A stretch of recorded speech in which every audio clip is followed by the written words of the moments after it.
Hello ladies and gentlemen, this is Fockwolf, and I'm doing a little preview here to give you an idea what's in the line for Rise of the Reich / perhaps Hearts of Iron. I'm still debating. I'd like to show you what's in the works, what we've already got done, and just definitely let you know that it's still in the game. More so than it ever was before, thanks a lot to Blizzard dev support in the forums, and more indirectly via email and other methods. So anyways, Rise of the Reich. It's a World War II map.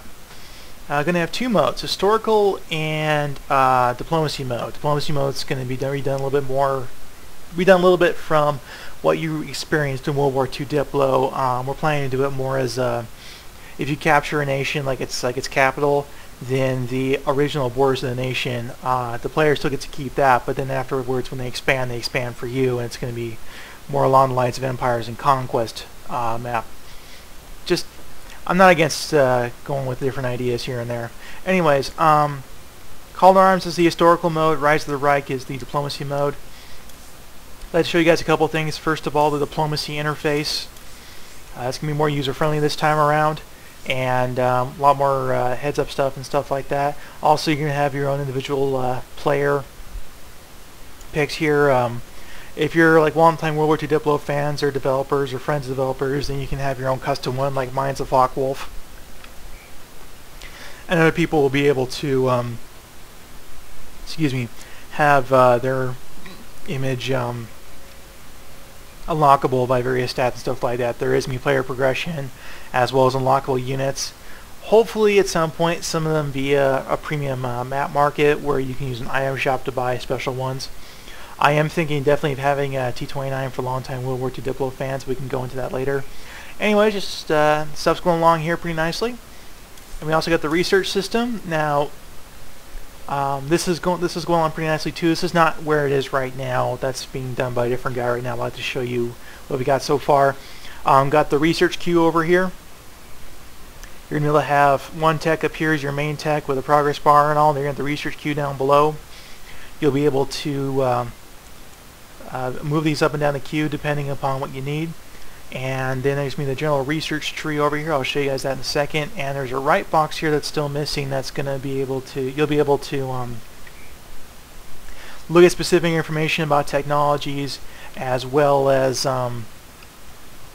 choose to research them and also see the benefits of the various technologies, etc., etc.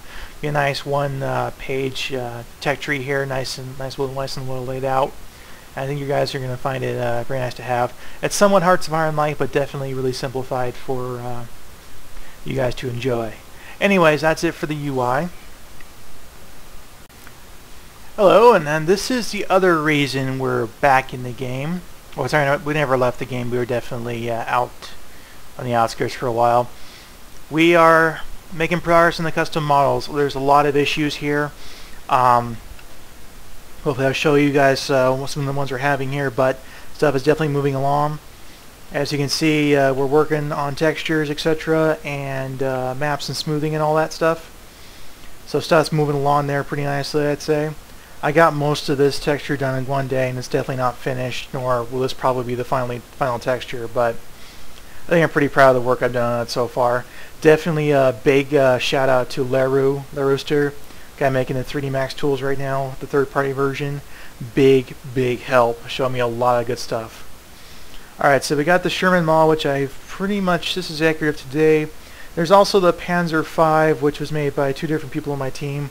I think this is probably the better of the two models, but neither of these is final, to say the least, but I'd like to show you guys that we're definitely making progress on these. Mostly we're doing a lot of probing as to how to do it.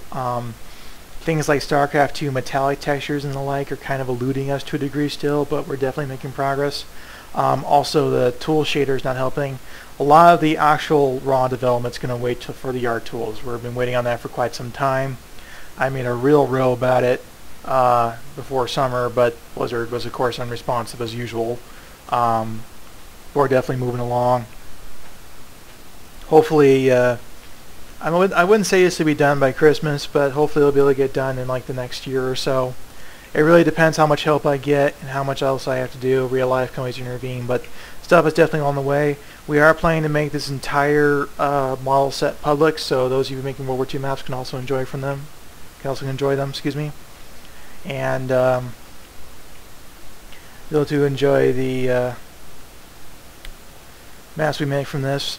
Gonna probably allow for a large series of World War II maps. Now, for those of you who care about particulars, this Sherman's about 3,000 polys, and this Panzer is about 900 to 1,000.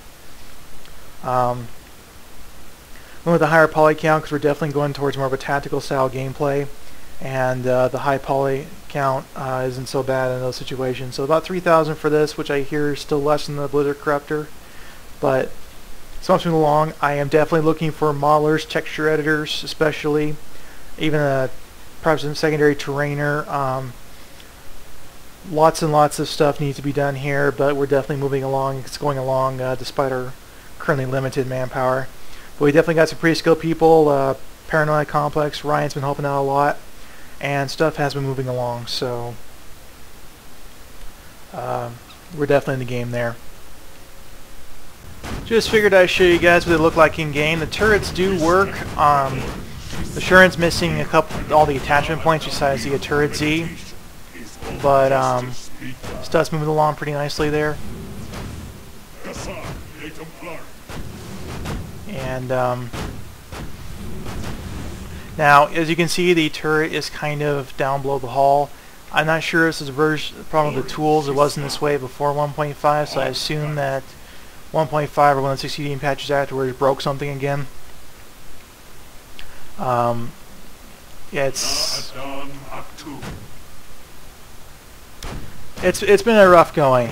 We've had bug after bug after bug, and very little to no support at all. I've been very thankful to people who have helped out, especially Lero. Once again, Lero Stair making the 3D Max tools. A lot of this probably wouldn't be possible at all without him, as well as the guy who originally made the 3D Max tools, Intoxicated. So things are moving along, slow going, lots of bugs, but we are making some progress here. Anyways, I think that's about it, and I hope to see you guys around, and take it easy.